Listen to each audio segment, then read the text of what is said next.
Kadirli görürmenler, bugün biz yine anneanne grubumuzdan Uyghur taamlarını izlep seferiga chiqdik. Uyghur anneannevi çay medeniyetining namunusi bo'lgan Atkan çay. İstanbulda bir makonning ismili bo'lib qolmasdan eng asosliq ve alohida mahsulotlarining biri ekan. Bugün biz bu yerda Atkan çayni sinab boqamiz. Qani men bilan birga kelinglar.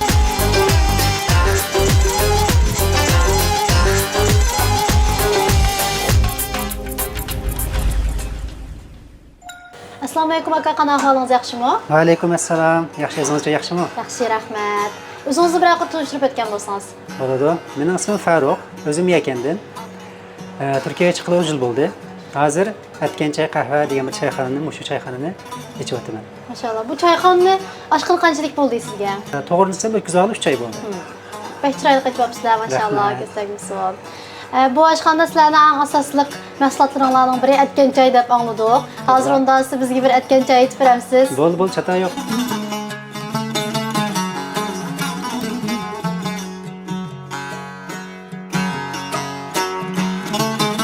Atkan Chay etishni mening ustozim bo'lgan, bir o'g'ilchilik. Ham do'stim, ham qo'shnim, ham yaqin og'aynimdan o'rgandim. Maşallah. Atkan Chay bizning Uyg'urlarniki uzun yillik tarixiga Nayeti uzunluq qiymati yuqori bo'lgan, deganda nashtada, asosli nashtada iste'mol qilingan bir chayning turi. Bir Uyg'ur ana bo'lish sifatingiz bilan uyda Uyg'ur tamoqlarni etasiz. Qaysi tamoqni eng jiq etasiz, qaysi tamoqni qanchalik yaxshi ko'rasiz va ya har vaqt Uyg'ur tamoq etamsiz? Shuni bir so'rasam. Mening apam tamoq bek ustuti. Shunga Uyg'ur tamoqlarining ta'mi men uchun nihoyat muhim deb qarayman. Bo'lib chet el yashag'ili 20 qancha yil bo'ldi. Bir qancha davlatda yashadim. Ularning nihoyat ilg'or esil tamoqlarini o'rgandim, ammo lekin uyda hozirgacha 3 vaqt tamoqimiz Uyg'urcha. Maşallah, ma'lum. Vaqtni tamoq etishga sarf qilish muhimmi yoki jiq vaqt ketamdi va muhim bo'lsa nima deb muhim sizcha? Yo'q, men bu yerda kunlik 3 vaqt tamoqni Uyg'urcha tamoq etaman dedim-da. 3 vaqtda murakkab tamoqlarni etaman deganlik emas. Atdigan nashtada Uyg'urcha nashtamizni qilamiz. U har zaman odatga aylanib ketgandan keyin nashtaga ishlatadigan vaqtimiz nihoyat tez ko'ngan bo'lg'achqa uning u qadar jiq vaqt ketmaydi. Masalan, qanchalik tez vaqt nimani hozirlay oladiganimizni bilamiz. Nimani nay qo'yadiganini bilganligimiz uchun, masalan, tushlik tamoqda agar tushlik tamoq etib qolsaqmi, kichigimizdan tamoq etib ko'ngandan keyin yangidan tamoq etib kelganlarga o'xshash unda murakkab emas. Rost aytgan chaqda men uchun tamoq etish eng ko'ngilli ish va eng tez yetimi. Maşallah. Siz aqlcılık dostunuzun ögünüpsiz. Hemsi biroq qarashu maxfiy reseptlarni deb berasiz bizga. Bo'ldi, chata yo'q. Atkan Chayni yaxshi qilish uchun sutni yaxshi tanlash kerak. Sut deymiz, ham sutni agar ichiga kirsak bu nurg'un sutlar bo'ladi. Kala suti, qo'y suti, to'y suti, hammasining o'zga shifoliq bo'ladi. To'g'ri. Ammo bu Atkan Chayni ichida kala sutini ishlatamiz. Sap bo'lgan yangi kala sutini ishlatamiz. Bu süt ham bo'lg'achqa, buni cho'qim shunday qoldirmay qaynatib, salomatlikka ziyon qilmaslik uchun qaynatib olamiz. Bundan boshqa Atkan Chayga qaymoq ishlatiladi. Qaymoqni o'zimiz sutlarning turidan qaymoqli sut, qaymoqsiz sut bo'ladi. Qaymoq qilish uchun qaymoqli sutlarni qilib, shunda o'zimiz tayyor qilib olamiz. Qaymoqni o'zingizlar tayyor qilamiz, o'zingizlar chiqaramizlar. Qaymoqni o'zimiz qilamiz. Bu sutni masalan kunlik sutdan chiqaramizlar, yezlardan kelgan sutlarmi yoki normal biz setib oladigan sutlardan chiqaramizlar. Masalan, ashtar sutlardan qaymoq chiqqandu. Bu sutni biz yezilardan shu bevosita kunlik ekib beramiz. Kunlik sutni keladi. Qaymoqni ishlatishga ayrim qaymoqli sut ishlatamiz. Atkan Chayni qilishga normal qaymoqsiz sut ishlatamiz. Shunga Atkan Chayni o'qish uchun buning suti bilan qaymoqi nihoyatda muhim. Yangi bo'lish kerak. Undan boshqa buningga bizning sarmay deymiz, siriq may. Bunga sutni yasaldi. Buni ishlatamiz. Asosliqi tuz, sarmay, qaymoq, sut. Undan boshqa qiniq damlangan choy. Gerçi buningga shunda oz narsaga oddiy bo'lgan bilan, lekin buningki har bir buningki sutning qaynatilishi bo'lsin, qaymoqning etilishi bo'lsin, choyning rangi bo'lsin, hammasi o'zgachilik bir darajasi bo'ladi. İstanbulda başqa yerlərdə Uyğur ayollarımız tamoqlarni etib, ularni setib, ya bo'lmasa atrofi bilan shunday qambaharlanib başda qiladi. Buning ahamiyati siz uchun qanchalik cho'ng va ularni qo'llashimiz kerakmi? Bu bizning moddiy va ma'naviy shaklda millatimizga bo'lgan foydasi qanday bo'ladi buning sizcha? Tamoq masalasi aslında Bizning hayotda yashash g'oyamizga nisbatan aytgan chog'da oddiy qaralish kerak bo'lgan masala qatorida bo'ldi. Fiqh ilmlariga qarasangiz, lekin bu bir millatning kulturi. Agar sizning uyingizda o'xshagan bir uyg'urcha tamoq bo'lsa, bolalaringiz uni yesa, oilaga bo'lgan, onasiga bo'lgan hurmat va mehr muhabbat ashudu. Men turklarda bir gap bor ekan, sevgi muhabbat oshqozondan o'tadi deydigan. Bu haqiqatan buning nimasi bek cho'nqur. Hatto shuni his qildikki, bizning uyg'ur tamoqlarimizni yegan boshqa millatlarningmi bizga bo'lgan hurmati boshqacha oshadi. Men agar bizning o'zimizning davlatimiz, mustaqil davlatimiz bo'lgan bo'lsa deb o'ylayman. Hozir turk mutfaqi dunyoda mashhur deb qo'ydi bularni. Turk osh. Bizning uyg'urlarning tamoqimiz dunyoda 2 qat mashhur bo'ladi. Uning uchun uyg'ur ayollarizningki uyda tamoq etishi faqat ularning iqtisodiy jihatdagi qiyinchiligini hal qilish masalasi emas. Ya'ni bu bizning uyg'ur milliy madaniyatimizni saqlab qolishning bek yaxshi nimasi. Chunki men izdan baxtim bu haqda bizning uyg'urlarning tamoqininki shunda bir alayidligi bor ekan-ku. Haqiqiy uyg'ur tamoqlarda bizning 4 mizojimizga qarta etiladigan tamoq. Masalan, bizningki vatanda ba'zi bir rayonlarda, masalan, Turpan To'qsunda deydi, qish kuni va atiyas kuni qattiq qo'rgan narsani yemaydi bizdan. Bolalarga faqat bir qo'saq to'yg'izdigan emas, organik quvvat beradigan bir nim bo'ladi.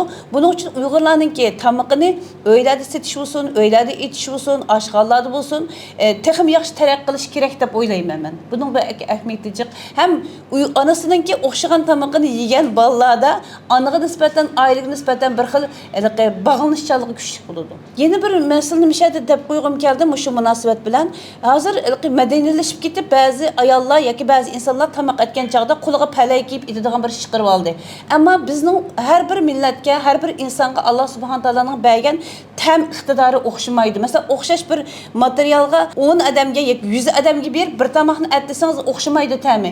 Biz Uyg'ur millati Alloh subhanahu taolo o qadar bir xil tam bergan ekanmizki, bizningki masalan o'xshash malzemada necha hassa go'shtlarni qo'shib asimi bir Uyg'ur ayolning qo'ldan chiqqan tamoq bilan bir usta tamoq boshqa millatdan bo'lgan ustaning tamoqining tam asla o'xshamaydi. Buning uchun Allohning bergan bu qo'ldan iborat ne'matini qo'limizda pokiz yeyib deb bolalarimizga o'z qo'linglar deydi hozir. Palay qo'linglar emas, o'z qo'limiz bilan tamoq yegizaylik o'zimizga, do'stlarimizga, erlarimizga, farzandlarimizga. Bu bizning mehr muhabbatimizni oshirdi.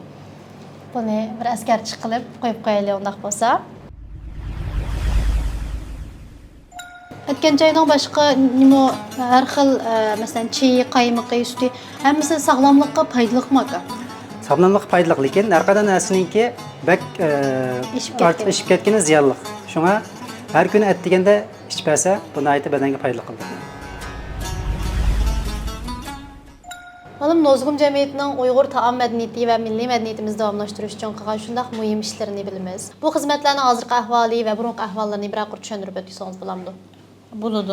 Ismidan bilinib turdi Nozgum Kültür ve Aile Cemiyeti'de resmi qurilgandan beri qilayotgan xizmatlarimiz chet eldagi da'vo xizmatlarining hamma turlari bilan birga milliy madaniyatimizni saqlab qolish to'g'risida jiqroq kuchlilik desakmi bo'ladi. Biz shu jamiyat qurilgandan keyin Zaytunburnu Safako'yda 2 tane oshxona ochdik.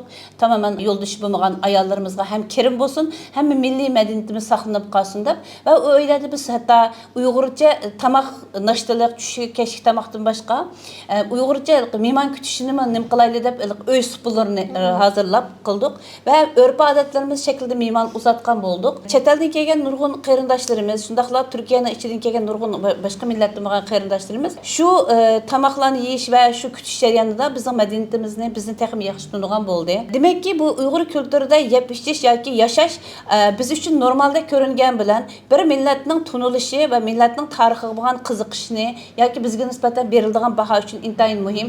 Shundaqla bu bizningki o'zimizning milliy madaniyatimizni, yemak-ichishimizni saqlab qolish, bizning kelajak avlodlarimizga o'zimizning tarixini, o'zimizning kimligini bildirishda intayin muhim rolga ega deb qarayman. Haqiqatan buningki manfaatini ko'rdik, ta'sirini ko'rdik. Ham shundaqla bizning hamshirlarimizdan shu nima chivar qizlar sinflari ochildi.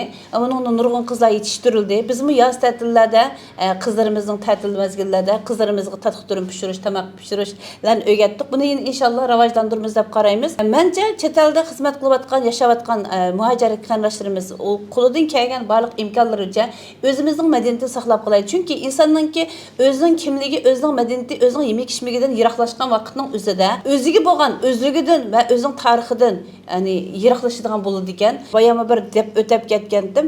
Yegan narsa insonning muhabbati bilan bog'liq. Buning uchun ham ichidagi quvvat nimasidan bo'lsin, ham kiyim-kechak bizning kiyim-kechak kiyishlarimiz bo'lsin, yemek-ichmaklarimiz bo'lsin. Faqat bir normal emas, hammasi nihoyatda bir uzun tarixga, uzun tajribaga, uzun an'anaga bog'liq bo'lganligi uchun, buning kelajak uchun ham o'zimizning kundalik turmushimiz uchun juda muhim. Buning uchun yoshlarimizga, kelajagimizga yetishtirish va shundaqla kelgusida bizning Sharq Turkiston mustaqil bo'lgan vaqtida mushu madaniyatimizni aşağıya apirib qayta jonlantirish uchun bek muhim ahamiyat ega deb qarayman. Buning uchun biz nuzugum kultur va oila jamiyatimizning qilayotgan xizmatlarimiz, balki nurg'un qarindoshlar buni biladi. Faqat hozirgi chet elda yashayotgan muhojirat hayotimizni davomlashtirish emas, bir yoqdan buni xizmatni qilish jarayonida bir yoqdan kelajak uchun hozirlanyapmiz deb qarayman. Rahmat. Hozir ham siz bizning aytgancha yetishni bir ko'ramdik. Bo'ldi aka. Eng avval bunga tuz silib olamiz. Chunki tuz bosh saqan chog'da tuz erib, ta'mi aytganchaga singadi. Bayatdan pishirib, tayyor qilib olgan sutimizni qo'yamiz.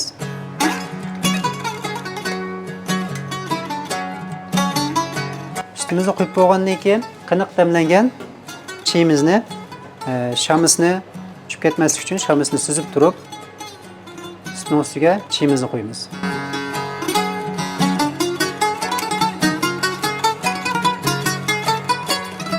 Çay agar baqini qolib ketsa, qaynoq suv qo'ysaqmi bo'ladi ustiga. Uni keyin chayni qo'yib bo'lgandan keyin buning ustiga o'zimiz qilib olgan tabiiy qaymoqimizni solamiz.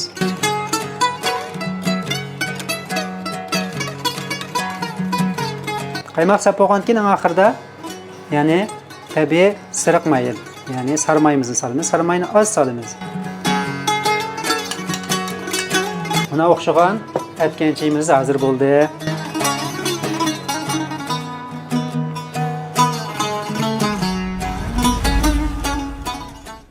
Uyg'urlarning taom madaniyatidan boshqa mehmondorchilik, hozir deb o'tgandek uy tutish, to'y marika degandek shundoq muhim madaniyatlarimiz bor. Bularni saqlab qolish uchun va davomlashtirish uchun nima ishlar qilish kerak sizcha ma'lum? To'g'ri tavsiya berasiz. Endi nurg'un qarindoshlar deydi, biz asosan uni saqlab qolishga tirishayotganlar bor. Ama nurg'un qarindoshim setal yashagandan keyin qarg'uning shariga olsam bir ko'z o'ni qisib ol deydigan bir gapni moda qilib olibdi. Amaliyotda dunyoning nariga borsak bizning o'zimizning madaniyatimiz yashaydiganga hech qanday bir to'salg'i yo'q. Hani çünkü hazır bulup hazırki vakitte sen özününki örf adeti bilen öy tutsan bo'lmaydi. Özünün örf adetide kim kiysen bo'lmaydi. Özünün örf adetide yemek içmek yiysen bo'lmaydi degan hech qanday bir qonun yok. Ha o vatandagi o zulmni demesek qag'ayada onda bir narsa yok. Shuning uchun bir inson agar yashagan yerida boy imkonlari bilan o'zining madaniyatini yashashga tirishsa buning tamamen imkoni bor.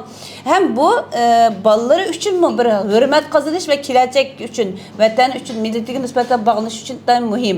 Hem o'zingizning kimligini saqlab qolish va o'zligingizdan ayrilib ketmasligingizga bek muhim ahamiyatga ega. To'g'ri deysiz. Undan so'ng oxirgi qatam bir ko'rganlarimizga Uyg'ur madaniyati haqida siz deb o'tgan butun madaniyatlarimizning xillari haqida bir tavsiya berishni xohlamsiz. Albatta, chunki qaysi millatni ko'rsa yoki qaysi davlatga borsa shu yerga o'xshash bo'lib ketadigan qarindoshlarimizga men shuni deyman. Biz o'zimizning tarixini bilmaydi ekanmiz yoki hurmat qilmaymiz. Biz agar mustaqil bir davlat bo'lsak, tarixga o'xshash dunyoga yetakchilik qiladigan bir nima bor. Bizde bir parasat bor, oldin ko'rarlik bor, bizning qanimizda urg'ib turgan bir ilhom bor. Buning uchun o'zimizning mustaqil davlatimiz bo'lmasimi, biz qalbimizdagi mustaqil davlatimizda yashashimiz kerak va uni yashitishimiz kerak. Rahmat muallim, vaqtingizni ayirib bu qimmatli fikrlaringizni biz bilan birgalikliginiz uchun. Aytgan joylarimiz tayyor bo'lib qoladigan o'xshaydi muallim. Aytgan joyning gapini anglab, texmi qo'sqim yetib ketdi meniki. Shunday emas, chidayolmay qoldim menmi? Men aytgan joy ishmagan kunim og'riblam qolaman. Siz g'uljilik muallim? Aytgan joy g'uljilikninki shaxsiy mulki emas-ku. Bizning vatanda hammada aytgan joy ishchida. Men g'uljilik bo'lgan kunda bizning o'yinkilar chidamaydi. Voy rahmat. Vay, ma aytgan joy bek o'xshab ketgandek turdi-ku. Sarmayları bilen, kaymakları Ha, ha. bilen, rahmet. Haqiqatan ustikan juma. Menimcha aytgan joyda bu shaklda ish bo'lmagan odam bir qatim ish beqish kerak. Menimcha qayta voz kechamaydi-ku Bence deyman. bu doğru değilsiniz. Yani bu kaymak bilen, sarmay bilen, ötken çayının təmi başqıçılar. Her yiğitte açta sanızlan talışıp gitimiz biz öylekiler bilen. Ötken Ama çay tabii. ötken çay da be. Hamma Bek millatning o'xshab masalan turasizlar. deganda ishchidigini yoki yevropaliklarning qahvasi bor. Ammo bizningki aytgan joyimizdek esil bir ichimlik yo'qmiki deb o'ylayman. Orada Osman. Biz ama öylekiler işte siz diyendek bir gün işimiz içi diyenmaydı bir işe ağrıp, kuma bulup kalgan neklam Xuma ötken çay deydi, işke. hı, Ötken çay kuma kıldık ya. Xuma kıldı, Çayımı hakikaten. kuma kıldık ya. İşçedeki terkiplerimi açtı ötken Xuma çay. qiladi. Menimcha bizning Uyg'urlar aytgan shu Uyg'ur madaniyatining aytgan joyiga o'xshash nashtaliklarni bir rivojlantirsa, dunyoda hali mashhur bir nimaga ega bo'ldi, nomga ega bo'ldi deb qarayman. Sizga bek qo'shilmay vallahi.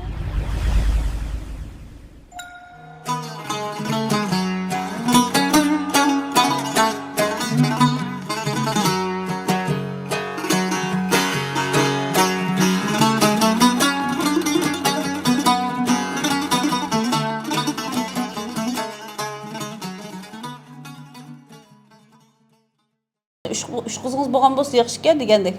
U xato emas jumlada. Kötü olama.